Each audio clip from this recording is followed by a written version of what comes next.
Bless you, child. Good form, Jack. After all, what would the world be like without Captain Hook?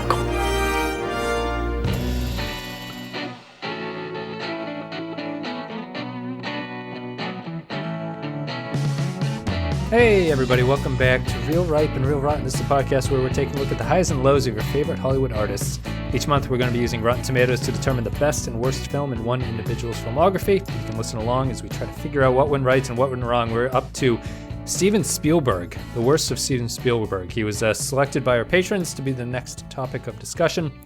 And the episodes, the movies that we're going to be talking about are Hook in this episode and then E.T. in a future episode. And now we're talking about 1991's Hook, which is 29% on Rotten Tomatoes. My name is Wes Teasdale. I'm here with Clay McCormick. Clay, how are you? And are you ready to talk about Hook? I am. I would like to first get this out of the way because I've been meaning to say this to you for a while, Wes. Thank you for believing. You know? Just thank you for believing in me. Do you need me to clap like the theatrical version of this? Or I just stand up and clap until your light glows brightly, I suppose. I would also like to ask you and the listening audience a question. Maybe you already looked this up.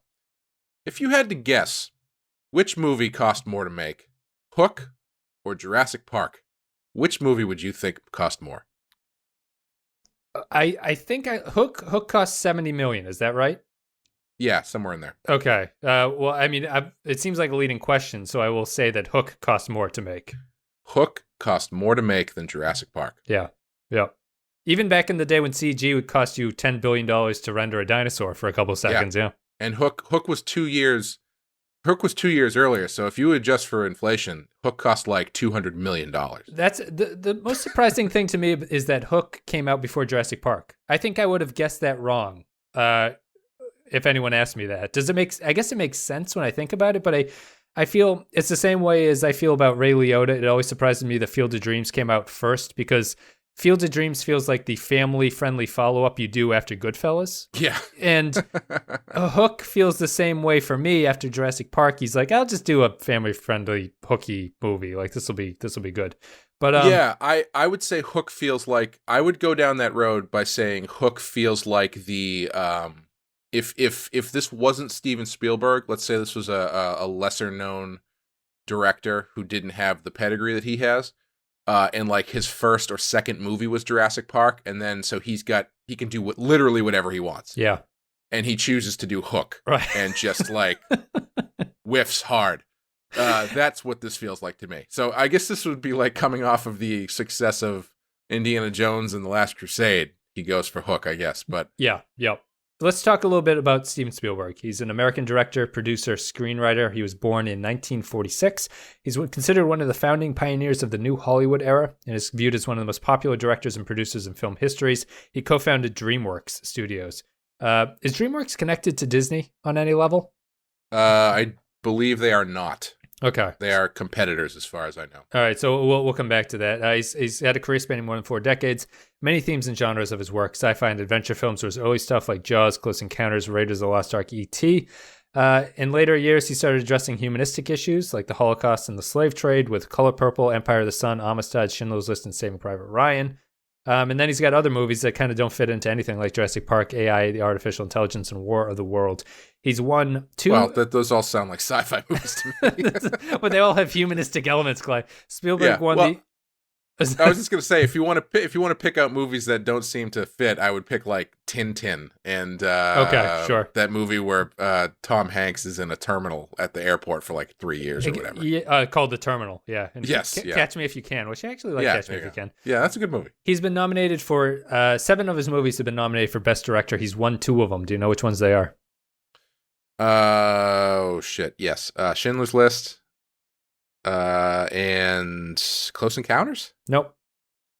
Schindler's List, and it's not I know it's not Saving Private Ryan because I was. It is Saving Private Ryan. It is? Yep. Oh, I thought he didn't win. Yep, he won. Well, you know what? I don't think that won Best Picture. That's what it was. Yes. This is Best Director. I remember being pissed off that year because that movie was fucking.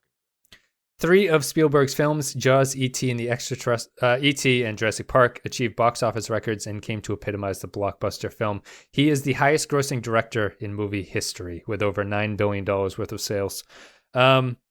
he had a pretty boring life. He there's nothing really special about him. He grew up Jewish, which is apparently a source of great discomfort for him as he was bullied. He became a student. He became an intern while he was in college, and then they basically, I guess this is just the era where Hollywood would give film deals to interns, which is interesting. He got a film deal, and he started directing TV movies, and then he moved on to his first feature, which was Sugarland Express in 1974. Not really a big hit or anything. And then 75 came out and Jaws propelled him into starhood. Well, the legend of how he got started is that he just put his name on an office. Basically, I don't know if you've ever seen the Michael J. Fox movie, The Secret of My Success, where he's working in the mailroom at this big company, and then this guy gets fired, so he just moves into the office. Sure. And people just start treating him like he works there. Yeah, they just assume he's important with his office and everything, yeah. Yeah, that's apparently the legend of how Spielberg got started in the movie business, that he just moved into an office and started, like, receiving scripts. Yeah, this is a pre-Facebook era, obviously. You can just set up camp in an office building and do basically the Costanza move of the Pensky file, where he just says he just shows up as if he's working, and everyone assumes that he's there. Yeah, pretty much. 77, Close Encounters of the Third Kind. 81, Indiana Jones and the Raiders of the Lost Ark. E.T. came out in 82. He's got a ton of movies, people. Color Purple, Empire of the Sun, Schindler's List, Jurassic Park, Hook, Indiana Jones and Last Crusade, Amistad, Saving Private Ryan, Minority Report, Catch Me If You Can, Terminal, War of the Worlds, Munich, and his recent one that's going to be coming out is, as a director, Ready Player One, which everyone seems to be very excited about. So really? People are excited? I don't know, man. Let's talk about Spielberg and Hook. I think that Hook is... I'm glad we're talking about the bad movie first before we get to E.T., because to me, the takeaway I had from watching Hook and Spielberg is that I never really realized it, but Spielberg to me inspires a kind of... This movie epitomizes the way I feel about Spielberg on some level, which is when I asked about DreamWorks being a part of Disney, I would describe Spielberg as a very Disney director. I was looking at criticism of him, and a lot of criticism is that his films are overly melodramatic, sentimental, and they don't really have anything to say at the heart of them that's unique or special, or sort of like cuts to a way of thinking that you'd never really thought before. He's definitely a good director. He's very versatile and competent. But when I think of his movies on some level, I think of being younger, and all of his movies were movies that I didn't really get blown away by, and maybe I watched them too much, and I kind of grew to not maybe resent them on some level, like I didn't want to watch them anymore. And I feel that it's very hard to talk about that as a general sense, because he's had such a variety of a career going here. Like, everything is different. So I'm probably wrong with it, but that's my feeling about when I hear Spielberg. That's the kind of movie that pops into my head, or that's the feeling that I go for. And I would describe it as whimsical on some level. And I don't really like whimsical movies. I don't like that tone. And Hook fell squarely into that kind of whimsical tone. And it's not just that. I think Hook is a very bad movie. But and our friend Dave is going to be upset because I tweeted I don't like Hook, and he told me to delete my tweet. So I think that Dave likes Hook.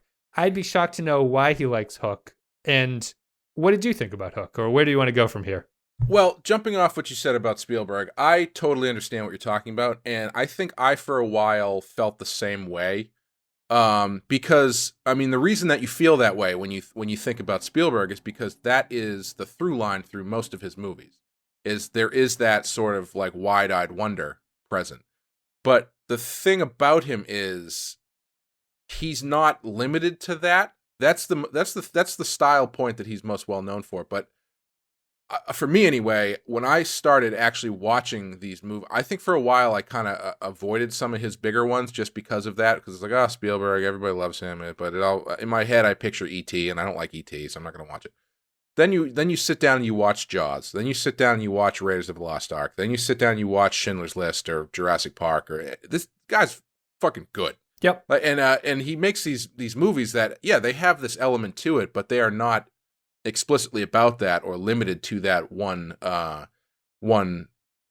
emotional expression. And I think that with Hook, I don't know if I would.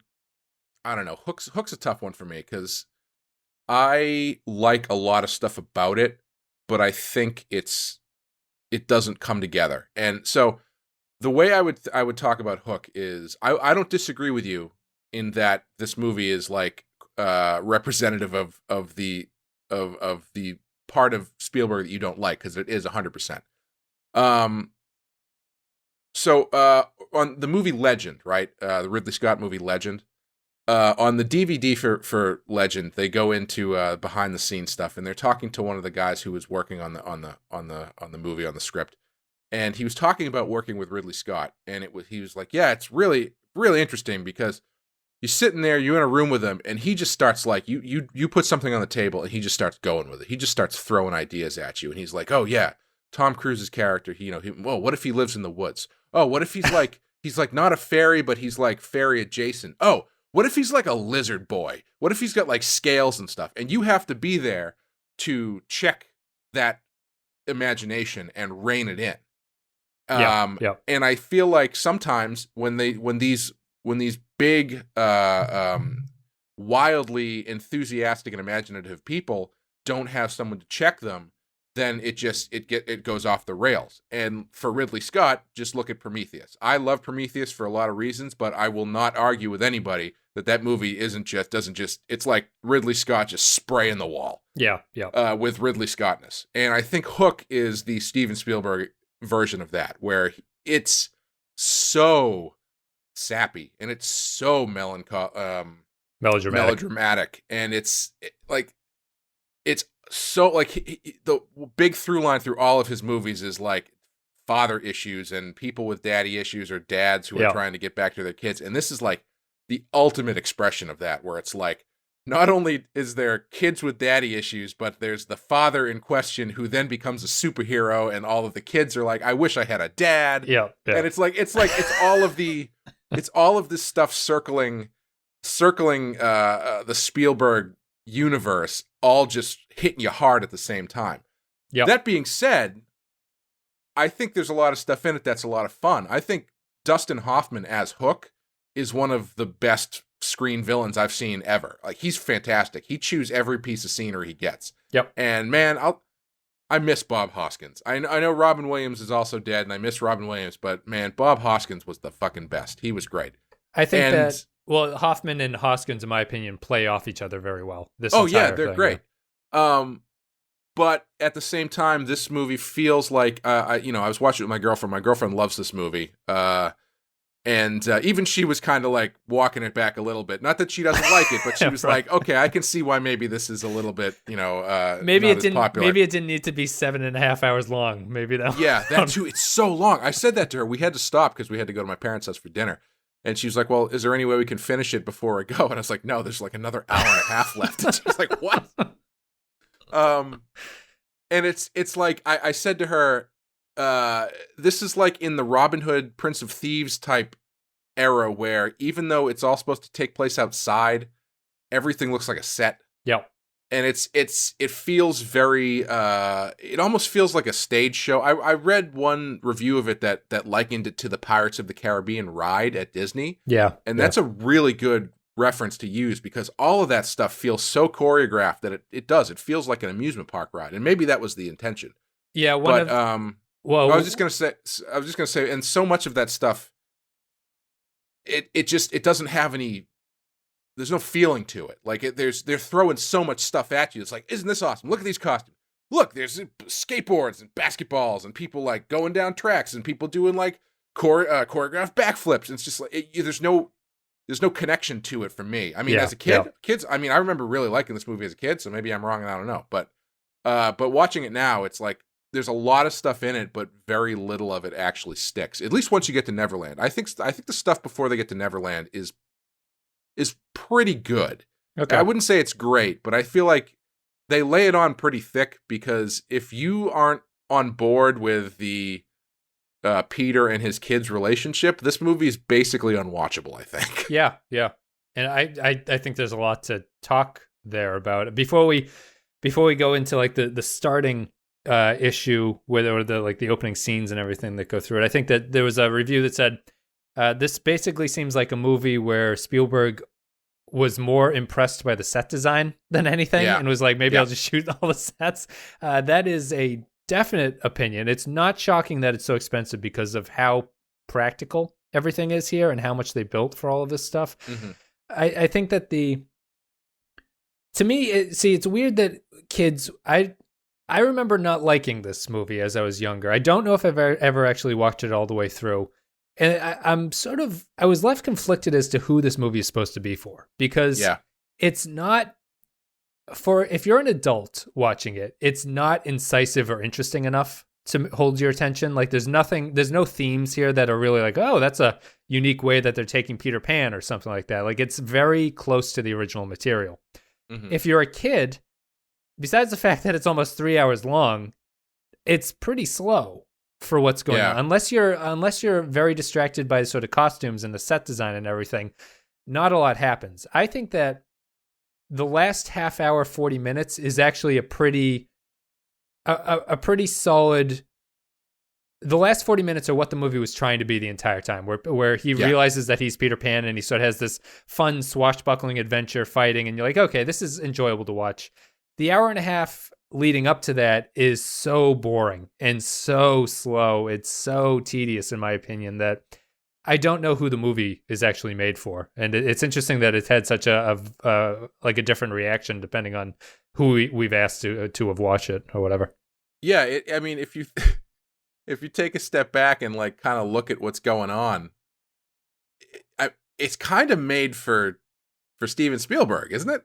Yeah, I think so. Like, because it's not really made for kids in the sense that the hero of the movie is the dad, and like the theme of the movie is love your parents, and your parents should love their kid. Like it's not like I remember when I watched it as a kid, the thing I gravitated towards more than anything else was the Lost Boys, which makes sense. Because, those are the cool guys and you want to be friends with Rufio and all that kind of stuff. Yeah. But the stuff with Peter Pan himself never really clicked with me that much. Like I was always Team Rufio 100%. Sure. And it's because he's an adult, and when the driving force of your kids movie is adults can still be cool, and you should believe in your parents, or it's a weird. Yeah, who's this movie really for? Is it because if you're a parent watching this, does it turn into like this weird parent fantasy? No. Where you're like, it's not like Taken, where it's this dad fantasy where you're this badass who's going to kill anybody in the way to get their kid back. It's still the first half of it is you're a shitty dad. Yes. Yeah. So I'm not really sure who it's for. The Spielberg thing is funny. Apparently, this was in development with a director attached named Nick Castle, who had been working on the script for a very, very long time. Spielberg... I would jump in and say Nick Castle, longtime collaborator with John Carpenter. He wrote Escape from New York, and he is also the person in the Michael Myers suit in the first Halloween movie. Oh, okay. Interesting. And so he was attached to this. He had worked on the script for a long time.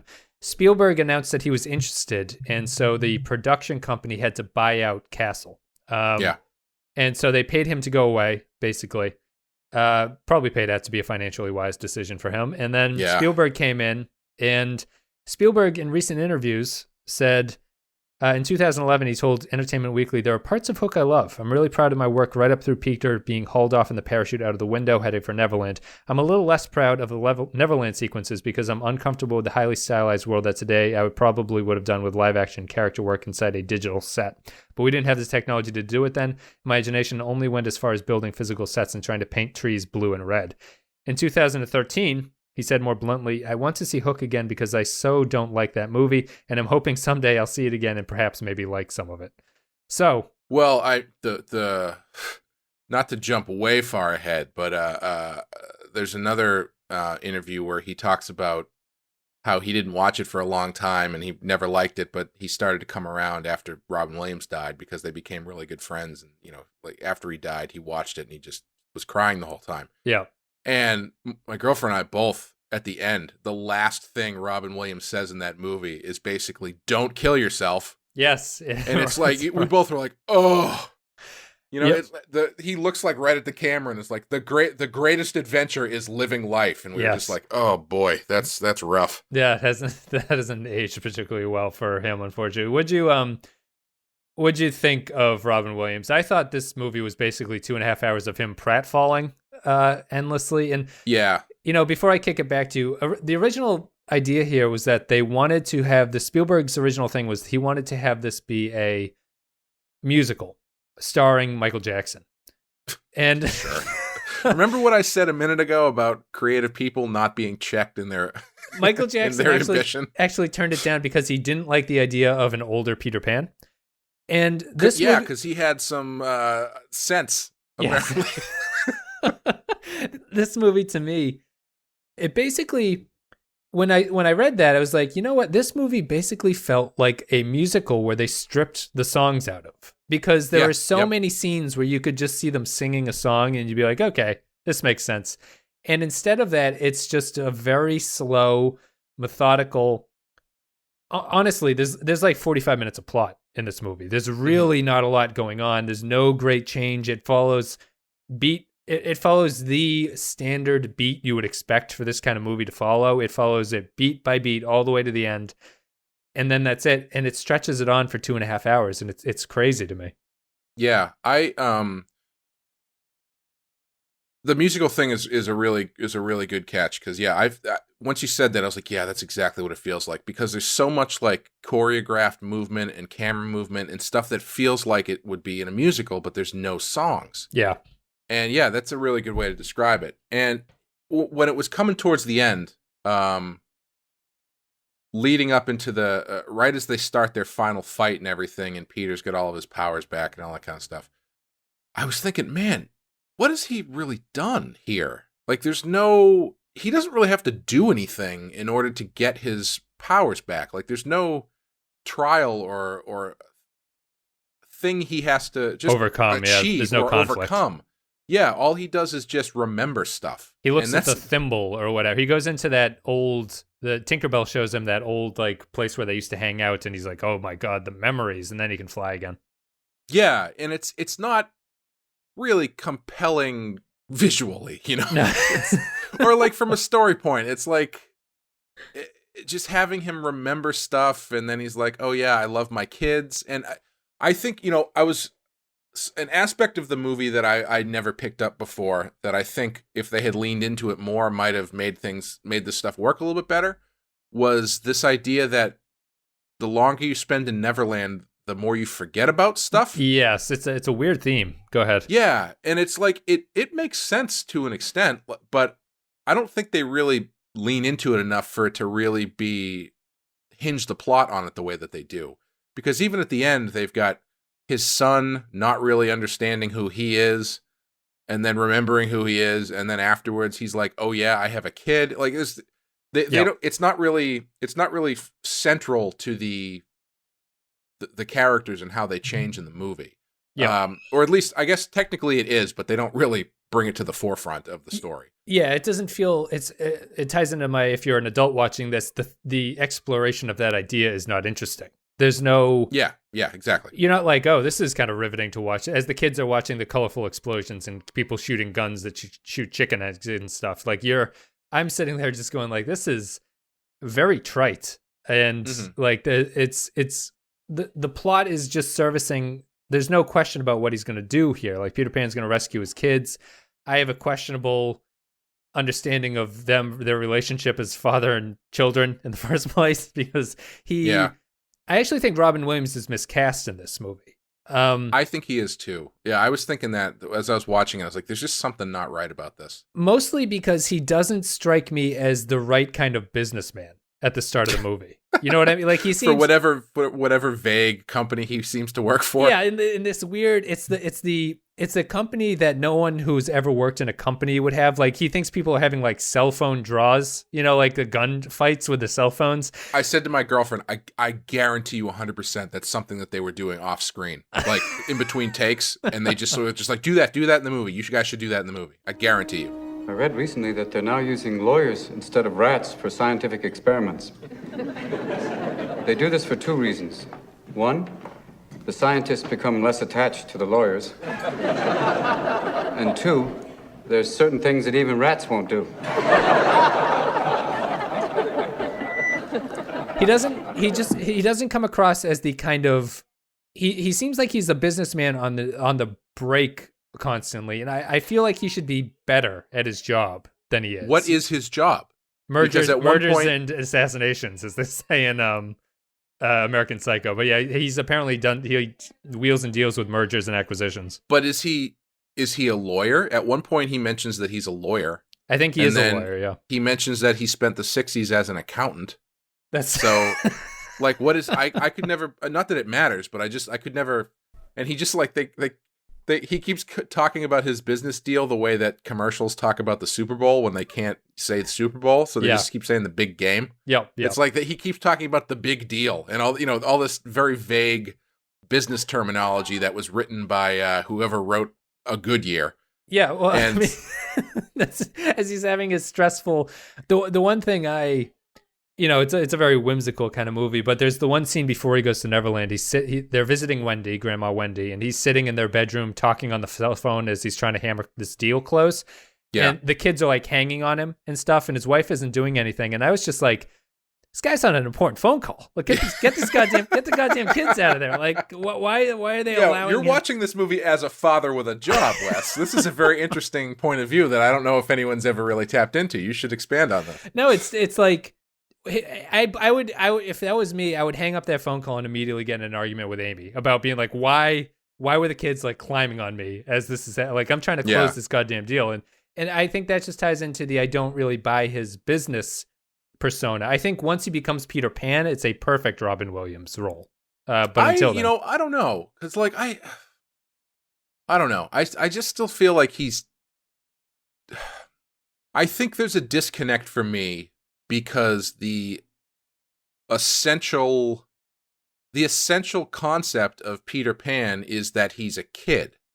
So seeing a full-grown man dressed like Peter Pan fighting with a bunch of kids, it's a very strange disconnect for me. Like I could never murdering quite people. get over it.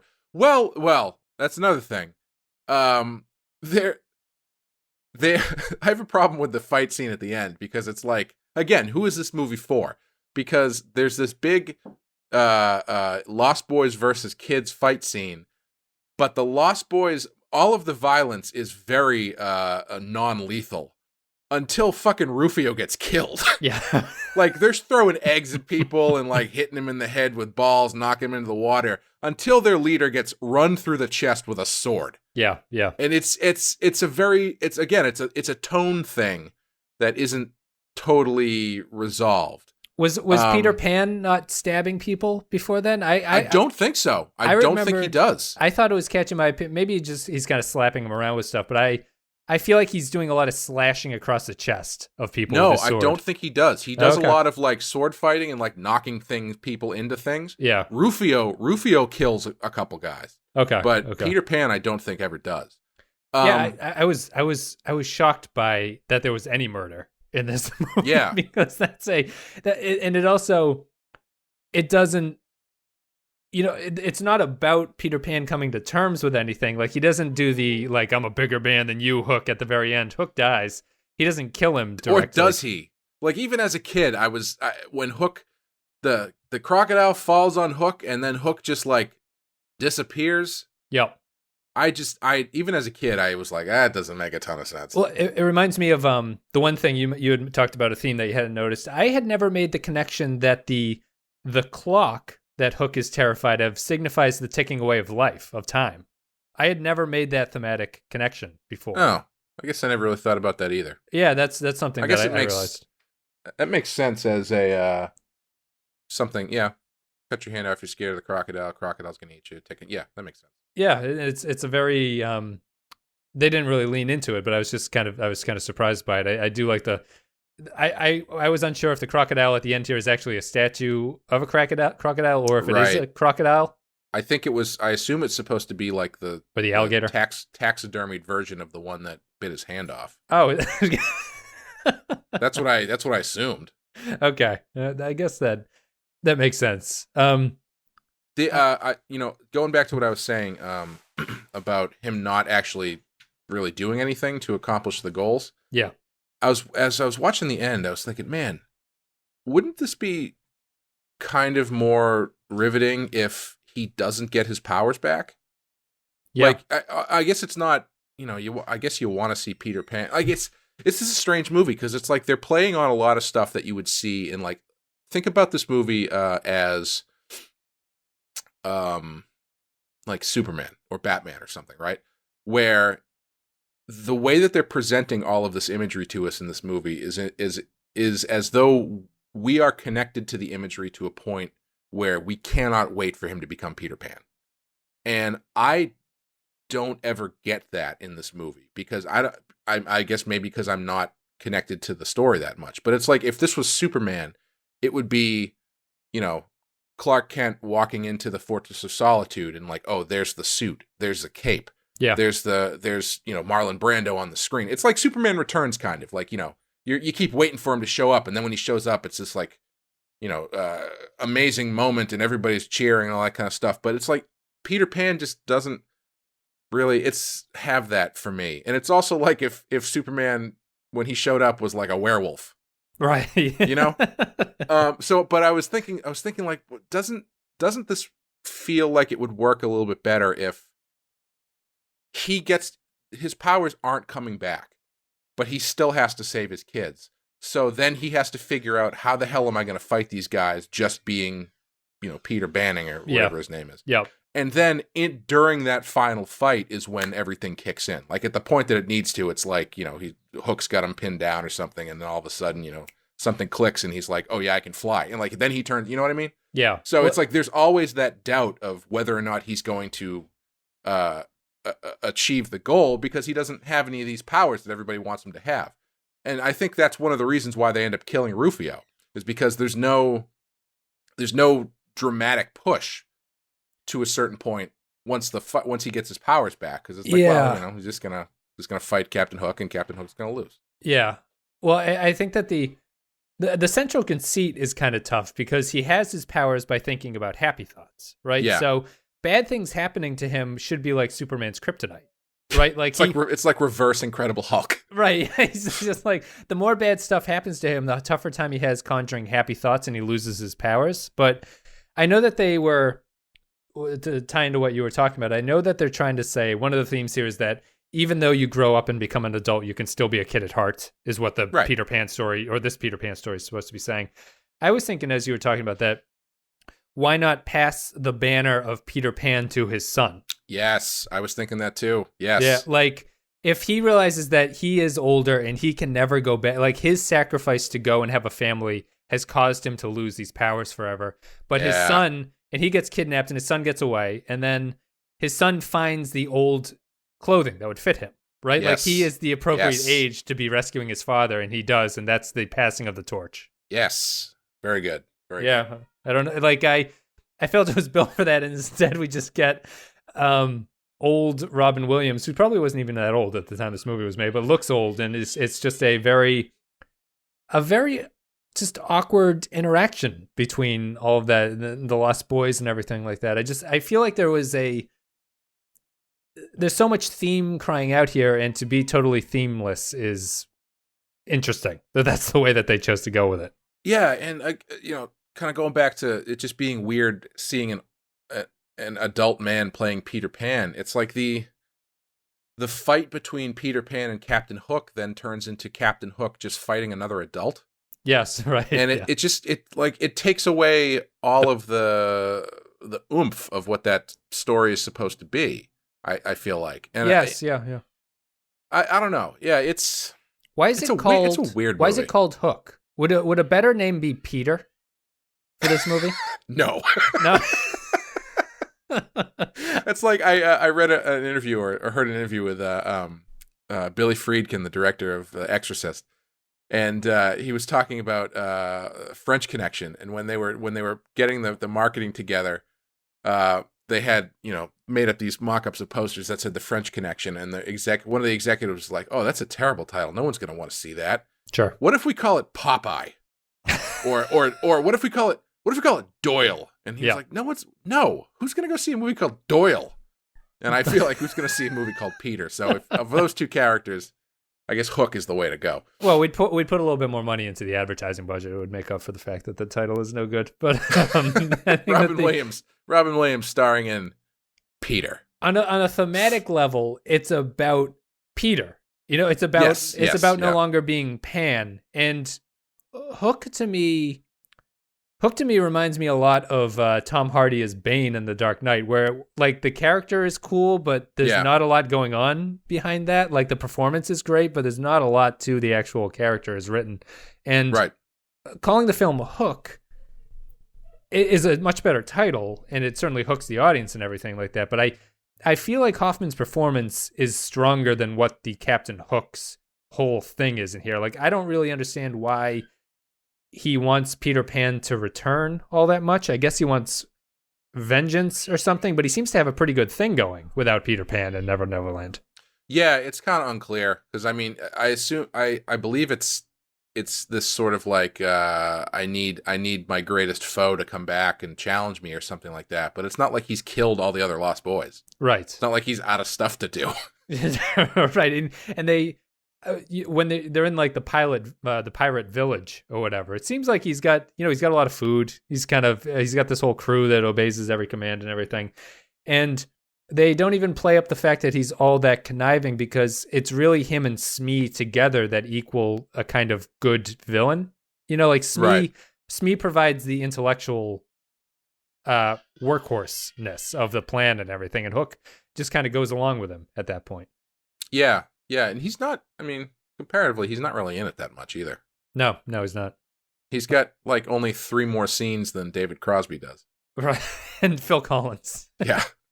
And fucking Jimmy Buffett's in this movie as well. Yep, there's a lot of people. And Glenn Close.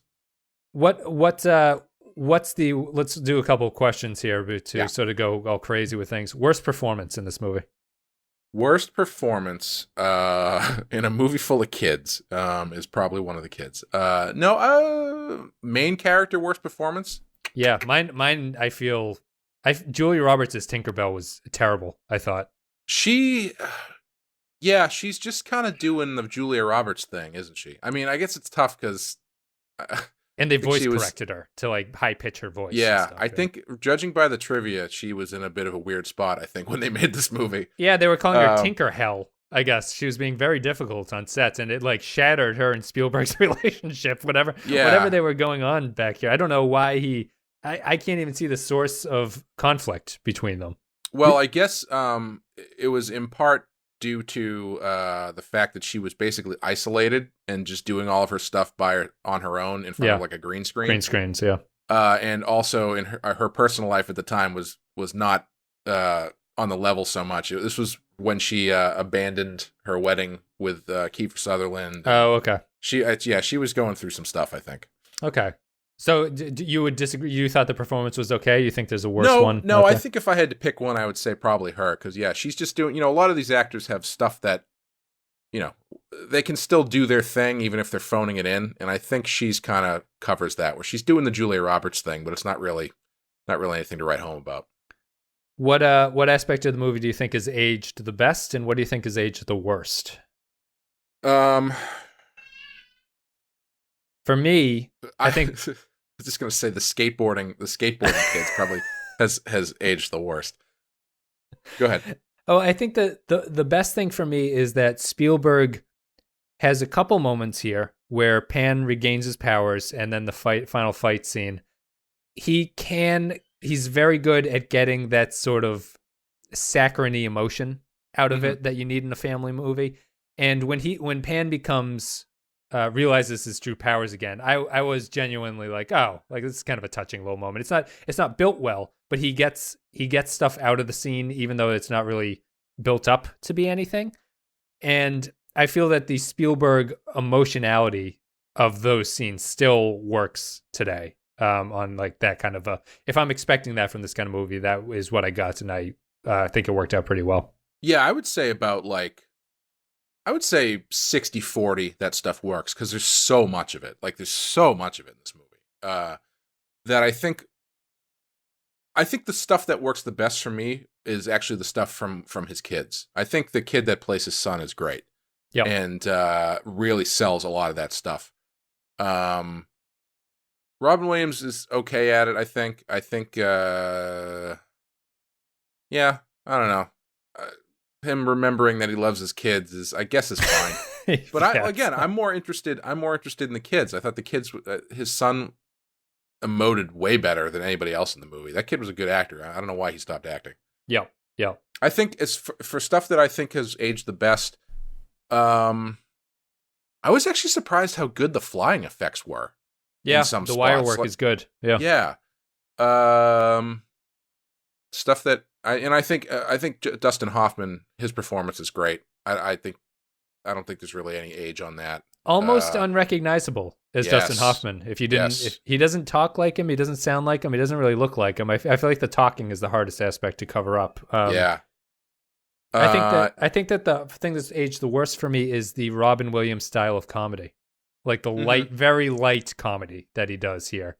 It would work better in a musical, I think, where people getting splattered with tomatoes can be like the punchlines of songs and stuff. Like, right. I feel like that would work better here. Here, it's a lot of him falling, getting blown off of things, like being like, whoa, as he's flying because of pixie dust and stuff like that. Like, it just doesn't do it for me. Maybe it does it for younger kids. I think he's kind of miscast because this isn't really his style of comedy. Like, this isn't what he does really well. Yeah. I mean, he's a talker. He's an improviser. You can tell when he's doing that stuff in here, and it feels out of character when he does it. You know what felt like you know what felt like an ad lib onto that? When he is giving the toast at the beginning at his dinner function, and he tells the joke about lawyers and rats. That felt like a Robin Williams improv bit. You can always tell what they are because they usually include a reference that does not make any sense in the context of that movie. Like he'll despite the fact I'm an accountant. Like he'll be in Neverland and make a joke about like Mikhail Gorbachev or something. Yeah, I don't disagree. But yeah, like, because I mean, he spends so little time as Peter Pan that you don't get the Robin Williams stuff out of him. Like, you cast Robin Williams to play a character who's supposed to be uptight and stuffy for 2 hours. Yeah. And that's just not, that's not what he is. And so when he does give his little flourishes, it feels out of character. And then when he does become Peter Pan, he should have more room to do stuff. Like, the other way I could have taken this movie is, what if he gets his powers back like way earlier? And then he just starts forgetting about his kids. And so you get more time for him to be Robin Williams, do some fun stuff. I don't know what the story would be in that section, but yeah, the story there would be, right, if you're reverting to childhood, the innate selfishness of children, right? And there you go. Yeah, he has to fight against becoming, because the Lost Boys are basically, they're orphans, so it's hard to talk about, but they're basically like being selfish in this regard, that they don't care about their families and stuff like that. They're orphan, but Peter Pan doesn't care about his family going forward, and you'd have to reverse it. And there are some things that he is happy about getting older, which they kind of talk about at the end of the movie, because, surprisingly, he digs up the phone and takes the phone call from Brad at the very end. Yes. And Brad has been on hold. He makes a joke about it. I think it seems like another ad lib where he's like, I can't believe you stayed on hold for that long. Yeah. I think they could just play that up. Yeah, it's that kind of thing where it's like he doesn't, in the course of the movie, he's really stuffy and adult and doesn't want to be fun, and then he like he turns into Peter Pan at the end, and then that's just it. He's just fine after that point. Like, there's no push and pull about those two sides of him by the end of the movie. It's just like, no, he's also Peter Pan, and now he's just a great dad. Right. Yes. So it would be interesting to see. Yeah, if they had played with that more and have him, if he had become Peter Pan earlier or even later. So I think maybe, just for me, the actual turning into Peter Pan being so consequence free is what's bothering me, I think, about the story. Yeah. I don't think I realized that when I was watching it, but I think that's my, adult brain concern with the thing is why I'm not buying into it. As a kid, I could maybe see the colors and stuff. I think it's still way too long to get invested in and things like that. But another point where I feel like you can see that this movie isn't going to quite work, at least for me, is when I was watching the beginning of it. I'm watching the stuff where they're, when he's in England doing all that kind of stuff. And that stuff was fine. Like I was saying, I feel like they had to lay that on pretty thick in order to get you invested at all. Otherwise, the rest of it's going to kind of be unwatchable. After the kids get kidnapped, I couldn't remember how he gets to Neverland. And I was sitting there and I said to my girlfriend, how the hell are they going to get him to Neverland? Like, I was trying to think, like, story-wise, how do you get this character to Neverland? Yeah. And when the way that they chose, I was like, yeah, that's real clunky. This doesn't feel good at all. Just Tinkerbell, right? That what you Tinkerbell mean? Showing up and, like, knocking him out and wrapping him in a blanket and flying away. I was like, this doesn't feel like the smoothest transition you could have had to get him there. But again, like, that's one of those things where it's like, the story didn't dictate a good way to get him there. You know what I mean? Yeah. And so that was kind of indicative of me like, okay, this is going to feel pretty forced for the rest of the thing, I think. And also, Tinkerbell's power level, totally undefined, Clay. Yeah. Like, yeah. Why doesn't she fight everybody? Why doesn't she fight Captain Hook? Because she can stop him swinging swords by catching it like between her palms like a ninja movie. Is her power like proportional? Like when she turns into like big Tinkerbell, can she like punch through walls and stuff? I would. It's the apocalypse move of just holding Hook down as she gets bigger and bigger and bigger. And that scene where she turns into big Tinkerbell and like they make what the fuck was that? That's another scene that always never really made sense to me. Feels inappropriate, right? It does, yeah. It feels like they just needed to have a scene where Julia Roberts acts with somebody else or something. Yeah. and her kissing. The relationship feels unseemly between Peter Pan and Tinkerbell for it to go there. And then at the end, she's like, "I'll always love you, Peter Pan. I'll never forget about you." And it's like, well, this isn't my opinion of Tinkerbell was always sort of the guardian spirit, like the helper spirit that flies around. But I didn't get this really sort of lonely, relationshipless Julia Roberts role, which I thought was a bizarre choice. If I remember correctly, I believe there is a scene very similar to that in Legend, where there's a fairy-type character who's in love with Tom Cruise, and she turns into like a human-sized. I might be blending these two movies together. I can't remember, but I think there's a scene similar to that where he's like, "Yeah, you're not really my type." And she just gets pissed off and just flies. So it was at least had a little bit more oomph to it than just her showing up in an evening gown and then she's like, "All right, well, I mean, I guess if you remember who you are now, I guess I'll be tiny." Yes, yeah. It's a tough one. I guess we'll wrap it up. Well, is there like as a general sense of where this film sits in your like film sort of legacy on like a personal level? I maybe enjoyed this movie the least out of all the ones we've watched so far. Like the Russell Crowe one was on a level where I was like, this is a train wreck. Like this is just like a disaster. This one was just so boring. I couldn't believe and it was like, the length is depressing, but it is like you were talking about with Caitlin, like I paused it. I was like, oh my God, this movie must be almost over. And I paused it. I'm like, 2 hours left. Like, what are you talking about? Like, I've only been watching this for a half an hour. What's been going on? And it was that the whole way through. I really didn't enjoy it. And it certainly didn't change my opinion of Spielberg just on this movie alone. Yeah. As I was saying, I liked this movie a lot when I was a kid, but I never had like the childhood nostalgic attachment to it that some people do. And watching it this time, I kept waiting for those moments to pop up where I was going to be like, oh yeah, that's why I really love this movie. And they didn't really ever come. Like I said, Dustin Hoffman's great, but that's kind of objective. I mean, like he's going to be good no matter. That doesn't have any nostalgia attached to it. Yeah. So I was looking for that attachment that I might have to it that would make me think like, you know what, this might not be a great movie, but I enjoy it and it's enjoyable for me to watch. And it never really came. I don't hate it. I don't think it's terrible. Yep. It's just it's so big, it's so overblown, it's unfocused. There's some good stuff in it, but yeah, generally I don't think I don't think, as my girlfriend also said, I think if this is his worst movie, it's probably a testament to how good he actually is. Yeah. Because it's not, I don't think it's a train wreck. No, it's not a train wreck. But it's definitely not one of his better. Wendy. This is Wendy's house. Tools and Nips built it for. I remember. Wendy used to sit in that chair. Yes. But it wasn't there. It was here. We used to sit here while she darned socks and tell us stories. She slept here. Tink, your apartment was right here. Yes. Little Michael had his basket bed right here. John.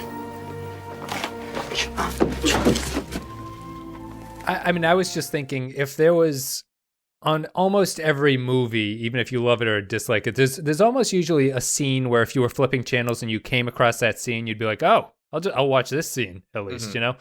This movie has no scene that I would be like, oh, right, this part of Hook. That's a good part of Hook. I should watch that. That's unfortunate. I would pick, if I had to pick one of those scenes, there are two scenes I think I would pick. I would pick the first time Hook shows up, that whole sequence with the boo box and stuff. Like his introduction is really good. And also the sequence when in England, when they get home from the dinner and the kids are gone. I think that scene's great. Where that's a very good scene. Yeah. Yeah, with the hook slash up the wall and it's very scary. Yeah, it's terrifying. And the housekeeper, like, the children were screaming, you know, that kind of thing. That stuff was great. And, you know, close the door and you've got the paper and with the dagger in it. That stuff is fantastic. Like, I feel like that's the scene you sell the movie with. Yeah. You know, and like, you talk about Peter Pan, or Peter Banning as this guy and whatever. I mean, and then you just lay out that scene. It's like they come home and then there's this slice going all the way up the thing. And the housekeeper's freaking out and the windows are open and the kids are gone and you close the door and there's the page with the dagger in it. It says signed Captain James Hook. Give me all the money, you know. Unfortunately, after that, it doesn't really hang no, together. It left me wondering. I think it would be possible to do an adult version of the Peter Pan story, like a dark, like I hate to say just dark for darkness sake, but like a very mature take on the subject where Hook is actually legitimately terrifying, like he's your nightmare kind of. And this doesn't really do it because it's a kids thing, but all throughout the film, I kept thinking about, like, what if Robin Williams as Peter Pan just sort of realized his version of adulthood here, and you see the sadness of the lost boys as opposed to things like that, and you see the terror of Captain Hook and the fear of losing your childhood and things that never happens. You know, that would be interesting because I think that would go along with what I was saying about the problem with the tone, especially with the violence, because the violence is so jokey but the violence is jokey, but when they talk about it, they're like, yeah, we kill pirates all the time. You know, it's a very lighthearted way of talking about, like, killing older men and older men killing you. And so right. if you had Peter there and, like, he got to witness what was happening and it's like these kids getting murdered and, you know, killing these pirates in these horrible ways, have him just be like, guys, chill out. Maybe let's just take a step back. I mean, I don't know if this movie, I don't know who it's for. I don't know what movie this one we're talking about now is for. Yes. Yeah. No. But he's got a hook for a hand. He's got a hook for a hand. Yeah. Peter Pan's an interesting thing because, like, every now and then they try to do it again. Like, there was a movie actually with Jason Isaacs playing Captain Hook that came out about 9 years ago or so, or maybe 8 years ago. Finding Neverland. Is that one? No, that's the one with Johnny Depp where he plays J.M. Barrie. Oh, okay. This one, it's just called Peter Pan, and it came out, I think, in 2011. Huh. And I've always wanted to check it out because it looked like it had a little bit more of an edge to it. Because that's the disconnect with Peter Pan is it all just playing pirates and superheroes, or is there actual life and death stakes involved? Yep. And you kind of have to sort that out a little bit before you even start telling the story, unfortunately. Yes, yeah. And I think that those lead to two very separate movies. Like that, there's definitely, yeah. Like, and I think this movie gets a little bit confused of that. Like, Yeah. it mixes them in a way that's not satisfying for either of them. Let's see here. Well, I think we're done. It's been about an hour. Last thing I wanted to mention. Did you notice? I just caught this as I glanced at the credits. One of the executive producers is Dodi Fayed. Yes, he sold his stake in it or something like that. So Dodi Fayed is Diana's lover, Princess Diana's lover. Yeah, I didn't know. Was he a movie guy? The only time I've ever heard his name is in connection to Princess Diana. Yes, I think he was. I think he came from a wealthy family, and as wealthy people are able to do, dabbled in film financing. Yeah. So, let's all fondly remember Dodi Fayed. Yeah, I'll keep any off-color jokes to myself. Guys, thank you very much for listening. Hope you enjoyed it. So you can check out all the social media links. They'll be in the video description of the podcast blurb. We'll be back with E.T., which will be the positive end. It's at like 97%. This is at 29% on Rotten Tomatoes. I want you guys to know, I have a grudge with E.T. going into it. So unless I'm looking forward to having my mind change. But if this does not change my movie, I'm coming in hot. I'm tearing E.T. apart. I'm sure season 2 of E.T. is going to be better than the first season. There were production mistakes behind the scenes in E.T. If Jason Isaacs comes back for a second season of E.T., then everything will be okay. Guys, thank you very much for supporting the show. Patreon.com/The Pensky File if you want to support the show there. You get extra content. Otherwise, you can rate us on iTunes, Real Ripe and Real Rotten. If you could do that, I'd greatly appreciate it. Captain level patrons: Vincent Adultman, Stephen Cobb, Neil Brennan, Holly McLaughlin, Carrie Mobility, Doug Valcamp, Michael Pond, Bradley Killens, Rune Venler, Jay Stanley, Mike Burnett, Matthew Ross, Magpie Nest Productions, Ben Douglas, Kyle Barrett, Joint Mango, Tarek Latif. Thank you very much, guys. You support the show. You make it all possible. And you patrons are the people that choose what we talk about. I'll be making a reconfiguration to the Patreon to make it so that the top tier captain level patrons will actually be more instrumental in picking the topics. You can go to Patreon to check that out. And that's about it. So we'll be back with E.T., Steven Spielberg. Do we have any non-sequiturs? I didn't really plan for this, Clay. I don't know if you have anything to go out with. No, I mean, I noticed a few people tweeting at me that they bought copies of Redline, so thank you very much, guys. I hope you enjoy it. Don't show it to your kids. Yeah, you guys can check out Redline, which Clay has been pitching for the past couple episodes. You can buy it on. People said they couldn't find it in Amazon or in UK bookstores, so I sent them the Amazon.co UK link, which should be the same thing. Yeah, I think that it should be available there now. It was a little bit. It's the direct comics market and the bookstore market, I think, was a little bit delayed for whatever reason. So I think it is available on Amazon and stuff. Interesting. And I guess my non sequitur would be that I am stuck in the weird place. I found cheapblu-rays.com or whatever, and it gives me all these daily deals. And I every day is a battle for me being like, why don't I just buy the $5 Blu-ray instead of paying the $7 or $10 that I pay on Amazon to get things? And then, then you're just like, no, we're living in the future. There's no reason to have this physical DVD. I'm just going to have to get rid of them at some point when I move. And I feel very conflicted. I like having the tactile stuff, but there's no advantage to it. And every day is a battle not to spend $5 on some garbage Blu-ray DVD. I feel the same way. I feel the same way with an asterisk, where I definitely understand that push to more streaming or more digital media, but I really like physical media. I mean, it always looks better. Well, I mean, now it's more or less the same, but it's like they tend to look good. And I love the special features and behind the scenes stuff. Yeah. And I think that's the biggest casualty from moving everything to streaming, is that people just don't do that stuff anymore. No. And I used to buy DVDs all the time. Like I would go to the store and whatever was in the cheap section, even if I had a passing interest in it, I would get it. Yep. Never watch them. You just have the DVD and never end up watching it and be like, this is mine. I never quite went that far. I always bought everything I watched. Sorry, flip that.